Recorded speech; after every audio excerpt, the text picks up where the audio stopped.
긴 내용인데 아주 잘 읽으셨습니다. 오늘은 신명기 28장 1절부터 마지막 68절까지 말씀입니다. 순종이냐 불순종이냐는 제목으로 말씀을 나눕니다.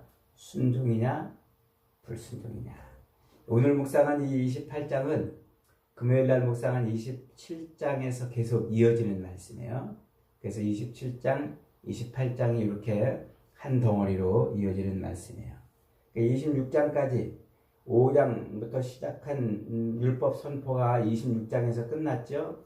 그래서 그 선포한 율법을 어떻게 다룰 것이냐, 이 율법의 말씀을 순종하면 복을 받을 것이고 불순종하면 저주를 받을 것이다 하는 내용이죠. 이 68절 전체는 크게 두 덩어리로 나눌 수가 있어요. 1절부터 14절까지 한 덩어리, 그리고 15절부터 마지막 68절까지 한 덩어리.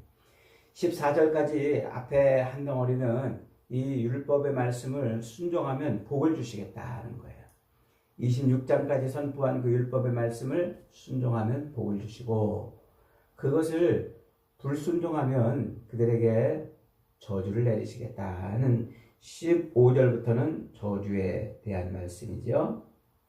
자, 본문 첫머리 1절로 2절은 이렇게 시작합니다.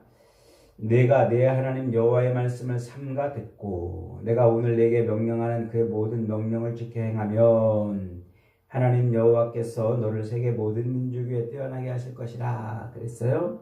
여기서 하나님의 말씀을 삼가 듣고 그러죠. 그 삼가 듣고라는 말은 샤모와 튀쉬마 이렇게 발음을 해요. 쉐마 이렇게 발음을 한단 말이에요. 그래서 요 쉐마라는 말은 우리가 신명기 6장에서 들으라 이스라엘 할 때 한번 우리가 배웠던 말이죠. 요 말. 그러니까 이 샤마라는 말, 요 샤마라는 말은 듣다 이런 말이에요. 듣다. 그 말에다가 또 샤모와 튀시마 이렇게 같은 말을 반복해서 쓰고 있는데, 튀시마라는 말은 너는 들을 것이다. 미완료형으로 앞으로도 계속 들어야 될 것을 의미해요. 그러니까 이 같은 단어를 지금 용법을 다르게 쓰면서 붙여가지고 너는 듣고 또 듣고 들을 것이다 이렇게 말하는 거예요. 그러니까 한번 율법의 말씀을 한번 듣고 끝나는 게 아니라 이 말씀을 어떻게 한다고요? 계속해서 듣고 또 듣고 또 듣고 계속 들으라 이 말이죠. 자, 그런데 이 샤마 듣다 이 말은 단순히 그냥 소리를 듣는 것으로 이렇게 듣는 것을 의미하는 말이 아니에요. 이 말은 행하는 것을 전제로 하는 말이에요. 그러니까 내 말 좀 들어봐, 내 말 좀 들어봐 할 때 그 들어봐 듣다는 말이 아니고 제발 내 말 좀 들어라, 제발 내 말 좀 들어라 이런 말이 있죠 우리말에. 그러니까 야 내 말 좀 들어봐, 그냥 귀에도 대고 말을 듣는 이제 그런 말이 아니고, 아버지가 자식한테 제발 내 말 좀 들어라 이럴 때 그 들으라 그 말은 무슨 의미예요? 그 아버지 말대로 행하라 이 말 아닙니까? 그러니까 샤마라는 말은 그냥 귀로 듣는다는 이 의미가 아니고 행하는 것을 의미하는 말이에요. 행하는 것, 듣고 행하는 것, 그것을 반복해서 다른 용법을 두 개 붙여가지고 반복해서 한다는 것은 계속해서 앞으로도 계속해서 이 말을 듣고 순종하고 듣고 순종하고 듣고 순종하고 그러라는 말씀이에요. 그렇게 들으면 어떻게 한다고요? 3절로 6절에 보니까 성읍과 들에서 복을 받을 것이요 몸의 소생과 토지의 소산과 광주리와 떡반죽 그릇이 복을 받고 들어가도 복을 받고 나와도 복을 받으리라 이렇게 말해요. 이 복이, 하나님의 복이 삶의 전반에 미쳐지는 것이죠. 자, 이 복은 곧 생육하고 번성하는 복인 거예요, 이게. 그래서 하나님께서 창세기 1장 28절 이하에서 인간을 만들어내시고 생육하고 번성하라 이렇게 말씀하셨잖아요. 그러니 그 인간에게 주신 하나님의 복, 인간을 처음 만들어 놓으시고 처음으로 인간에게 선포한 것이 바로 요 복인 거예요. 생육하고 번성하는 복. 그 복을 하나님의 율법을 순종하면 주시겠다라고 말씀하는 거죠. 그리고 7절부터 10절까지는 그 하나님의 보호하심이 어디까지 미치냐면 모든 대적으로부터 승리하게 하는, 그래서 하나님의 백성들이 결코 패하지 않고 승리하는 그런 삶을 살게 해주겠다는 겁니다. 그래서 너를 대적하는 자들이 한 길로 들어오나 일곱 길로 도망하리라. 이 말은 관용구예요. 이것은 완전한 승리를 상징하는 관용구죠. 그래서 하나님께서 그들을 지키시고 돌보시겠다 그래요. 그러면서 이제 그 11절부터 12절에서는 또 이스라엘 백성들의 그 자손과 그리고 가축과 또 생업이 또 뿌리는 씨마다 다 풍성한 열매를 거두고 심지어 어떻게 복을 받아요? 하늘에 보고가 열려가지고 하늘에서 복이 내려오는 그런 복을 누리게 될 것이다 그래요. 그러니까 풍성한 삶을 사는데 결핍되지 않고 궁핍하지 않고 그런 복을 누리는 거예요. 그러면서 13절 14절에서 그 복의 절정이 나오죠. 너는 머리가 되고 꼬리가 되지 않을 것이다 그래요. 이게 창세기 1장 28절에서 하나님이 그들에게 복을 주시며 그들에게 이르시되 생육하고 번성하여 땅에 충만하라. 땅을 정복하라. 바다의 물고기와 하늘의 새와 땅에 움직이는 모든 생물을 다스리라 하신 그 하나님의 복이 성취되는 거예요. 그러니까 이 율법을 통해서 인간이 그렇게 태초에 하나님께로부터 받았던 복을 누리는 존재가 되는 것이죠. 이게 율법을 통해서 주시는 하나님의 복이에요. 그런데 15절부터 갑자기 분위기가 바뀝니다.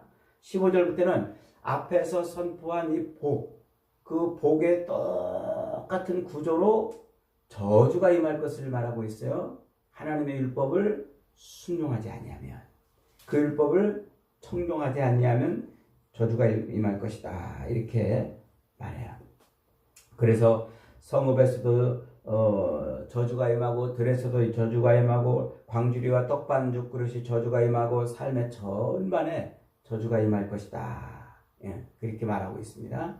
그래서 하나님의 복과 똑같은 형태로 저주가 임할 것이다 이렇게 말하는데, 이 저주가 단순히 재수가 없어서 운이 없어가지고 그래서 임하는 것이 아니라 하나님의 통치 아래 있다고 하는 것을 지금 강조하고 있는 거예요.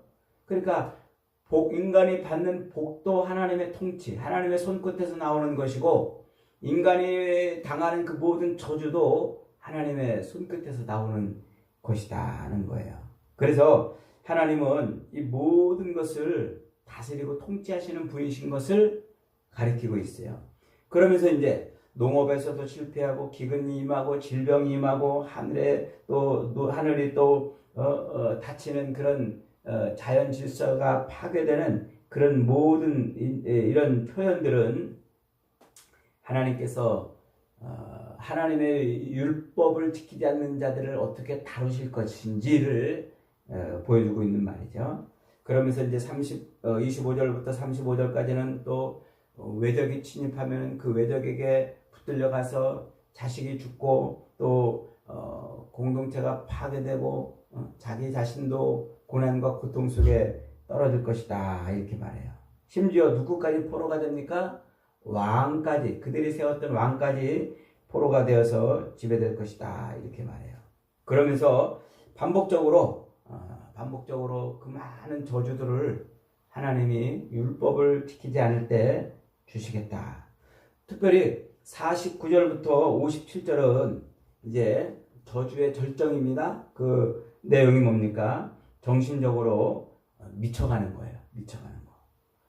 그래서 외적이 침입해가지고 그 성을 에워싸면은 먹을 것이 없어가지고 뭘 먹는다고요? 자기 자식을 먹는다고요. 자기 몸에서 나온 태를 먹고 자기 자식을 먹는 그런 일이 벌어진다는 거죠. 그러니까 이런 놀라운 이런 저주, 이 기가 막힌 저주, 정신분열증까지 임하게 되는 그런 저주들이 하나님의 율법을 거스림으로써 순종하지 않음으로써 임하게 되는 거예요. 그런데 놀랍게도요, 요 15절부터 마지막 68절까지 선포되어 있는 수많은 이런 저주들이 사실은 이 역사적 이스라엘 백성들의 삶에서 고스란히 성취가 되었어요. 그래서 사사기로 넘어가면은 사사기에서는 계속 이스라엘이 여러 나라들에게 공격을 당하고 고난을 당하고 고통을 당하는 일이 벌어지죠. 그리고 이스라엘의 그 왕정 역사가 시작되는 사무엘 상하 그리고 열왕기 상하로 넘어가면은 이 28장에 있는 저주가 고스란히 실현되는 것을 볼 수가 있어요. 그래서 어떻게까지 실현이 됩니까? BC 721년에 아수르에 의해서 북이스라엘이 멸망합니다. 북이스라엘이 멸망할 즈음 돼가지고 북이스라엘 백성들은 어떤 일이 벌어져요? 자기 자식을 서로 먹고 삶아 먹고 그걸로 연명하면서 그것 때문에 서로 다투는 일까지 벌어지게 되죠. 그리고 남유다도 마찬가지로 BC 586년에 바벨론에 의해서 그렇게 이제 멸망하게 되는데 그때도 역시 동일한 일이 벌어져요. 자식을 잡아먹어야만 연명하는 그런 기가 막힌 상태에 이르게 되죠. 그래서 이 모든 하나님의 예언, 이 하나님의 율법을 어겼을 때 받게 되는 그 모든 저주는 단순히 이것은 무슨 율법을 지키면 복을 받고 지키지 못하면 저주를 받는다는 이 조건적인 가능성을 선포한 얘기가 아니에요. 이것은 하나님의 주권으로 하나님의 언약을 어길 때 하나님의 주권으로 하나님이 그렇게 그들을 다스리고 통치하시겠다 하는 것입니다. 그래서 저주의 시작이 되는 내가 만일 뭐뭐 하지 아니하면 이라고 하는 요 15절부터 시작되는 이 조건절은 지키지 않으면 저주를 받는다는 단순한 경고성이 아니라 이것은 하나님께서 이스라엘 백성들의 삶을 그렇게 통치하시겠다. 하나님의 율법을 삶의 중심에 놓고 살지 못하면 그것을 그들을 그렇게 하나님이 통치하시겠다 하는 하나님의 예언적 계시의 말씀이라 이렇게 말할 수가 있어요. 그래서 내 대적 앞에서 너를 패하게 하시리라 이 말씀은 사사기에서 고스란히 다 성취가 되죠. 또 36절에 너와 내가 세운 왕을 너와 함께 알지 못하던 나라로 끌고 가겠다 하는 이 말은 북이스라엘이 그렇게 아수르에 끌려가는 일이 벌어지면서 또 49절부터 51절까지 여호와께서 먼 곳에서 한 민족을 독수리같이 날아오게 하시리니 하는 이 말씀은 예레미야 서에서 예레미야 4장 13절에서 고스란히 성취가 되는 것을 볼 수가 있습니다. 그래서 요 저주는 끝내 언제 완성이 됩니까? AD 70년에 예루살렘 성이 로마에 의해서 돌 위에 돌 하나도 남지 않고 모두 무너져 내림으로 이스라엘 백성들이 이제 만민 중에 흩어지는 그런 결과까지 이어지게 되죠. 그래서 결국 AD 70년에 로마에 의해서 예루살렘이 멸망함으로 말미암아 역사적 이스라엘 가나안 땅에 이제 들어가면서 시작되는 그 가나안 땅의 역사적 이스라엘의 역사는 그렇게 AD 70년에 종료가 되는 거예요.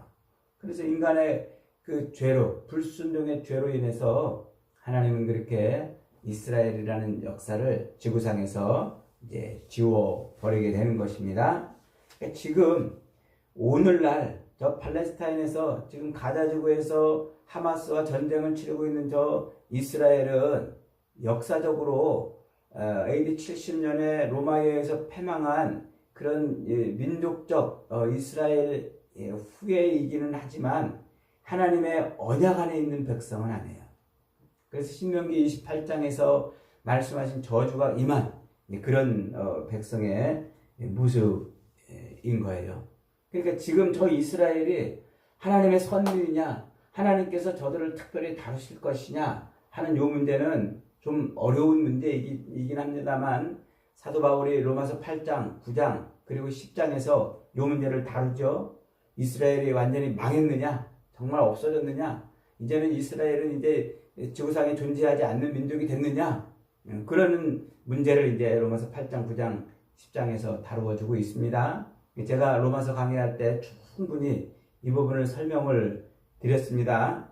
지금 이제 세대주의 종말론자들은 저 지금 현재 팔레스타인에 있는 역사적 이스라엘이 결국은 하나님의 선민으로서 저기에 제3성전이 세워지고 그러므로 전 세계 민족과 전쟁을 치러서 마지막 종말의 때가 올 것이라고 그렇게 얘기를 합니다만, 그건 다 그냥 인간의 머리에서 나온 시나리오예요. 역사적 이스라엘로서 하나님의 선민은 이제 끝났어요. 단지 그 백성들도 이제 영적인 이스라엘 가운데 들어오면 구원을 얻는 그런 모습으로 사도 바울은 로마서 8장, 9장, 10장에서 그리스도 안에서 성취될 은혜를 말씀하고 있는 것이죠. 자, 오늘 본문이 우리에게 주는 메시지는 분명합니다. 하나님의 율법 앞에서 모든 인생은 다 뭐 할 수밖에 없어요? 저주받은 인생일 수밖에 없다는 거예요. 이건 창세기 2장 17절에서 하나님이 따먹지 말라 한 선악을 알게 하는 열매를 불순종, 그 율법의 말씀을, 하나님의 입에서 나온 그 말씀을 불순종함으로 인한 그 아담의 모든 후예들이 다 이런 저주 가운데 있다는 것을 말씀하고 있는 거예요. 그래서 오늘 본문이 축복보다 저주가 훨씬 더 길게 나오고 27장부터 이 저주가 에발산, 이 저주의 산 위에 이 율법의 말씀이 세워지잖아요. 그러니까 모든 인류는 다 저주 아래 있다는 것을 말씀을 하고 있습니다. 그 저주 아래 있는 인생들을 구원하기 위한 하나님의 구원이 뭡니까? 그게 바로 예수 그리스도를 우리에게 보내주시는 거예요. 그래서 이 아담의 이후, 아담의 불순종으로 말미암아 모든 인간이 율법 앞에 저주의 인생이 된 이 모습을 하나님이 바꿔주시기 위해서 순종의 사람을 한 사람 보내요. 그분이 누굽니까? 그분이 예수님이에요. 그래서 예수님은 율법을 모두 성취하는 순종으로 이 땅에 등장하시는 거예요. 그것을 사도 바울이 로마서 5장 19절부터 21절에서 이렇게 말합니다. 한 사람이 순종하지 아니함으로 많은 사람이 죄 있는 것 같이 한 사람이 순종함으로 많은 사람이 의인이 되리라. 세상 역사를 딱 요 한 줄로 요약을 했어요. 창세기의 그 아담의 불순종부터 시작되는 그 역사를 예수 그리스도의 순종으로 끝내는 것으로 역사를 이렇게 요약을 했단 말이에요. 그래서 하나님께서는 이제 요 율법의 저주 아래 속해 있는 모든 인생으로 하여금 그 율법의 요구를 완전히 순종하고 충족시킨 그리스도 예수를 통해서 우리를 구원해 내시겠다 이렇게 말하고 있는 거예요. 그래서 성경은 한마디로 요약하면 순종을 요구하는 책이다 이렇게 말할 수 있어요. 그 순종을 요구하는 책을, 하나님의 말씀을 예수 그리스도께서 완전히 성취하시고 순종해 내심으로 그 율법의 저주를 이제 예수님의 한 몸에 다 받았다는 거죠. 그래서 율법이 가져오는 그 저주를 예수님이 한 몸에 받아서 우리 대신 율법의 저주를 받으셨다고 갈라디아 3장 14절에서 말을 하고 있는 거예요. 그러니까 우리는 그 율법의 저주를 그 홀로 담당하신 예수 그리스도를 인하여 구원을 누리는 이제 그런 삶을 사는 거예요. 그러면서 오늘 본문은 그리스도 안에 있는 모든 율법을 성취하신 예수 그리스도를 따라서 우리도 순종의 삶을 살아야 할 것을 말씀하고 있는 겁니다. 여러분, 지금도 세상에는요, 자기 욕망과 욕심과 그리고 죄에 붙들려서 자기 정욕을 채우려고 헐떡거리는 사람들이 있는가 하면 그리스도 예수의 말씀을 붙들고 순종하려고 하는 사람들이 있습니다. 우리 인생은 지금도 여전히 순종이냐 불순종이냐의 갈림길에 서 있는 겁니다. 저와 여러분들은 이 땅을 사는 동안 불순종으로 인한 저주의 삶에서 그리스도 예수를 따라 순종의 삶으로 바뀌는 인생들이 되기를 바랍니다. 그래서 순종하는 자가 누리는 하나님의 이 놀라운 은혜와 복을 충만히 받는 복된 인생들이 다 되시기를 주님의 이름으로 축복합니다. 아멘. 말씀 붙들고 기도합니다. 하나님,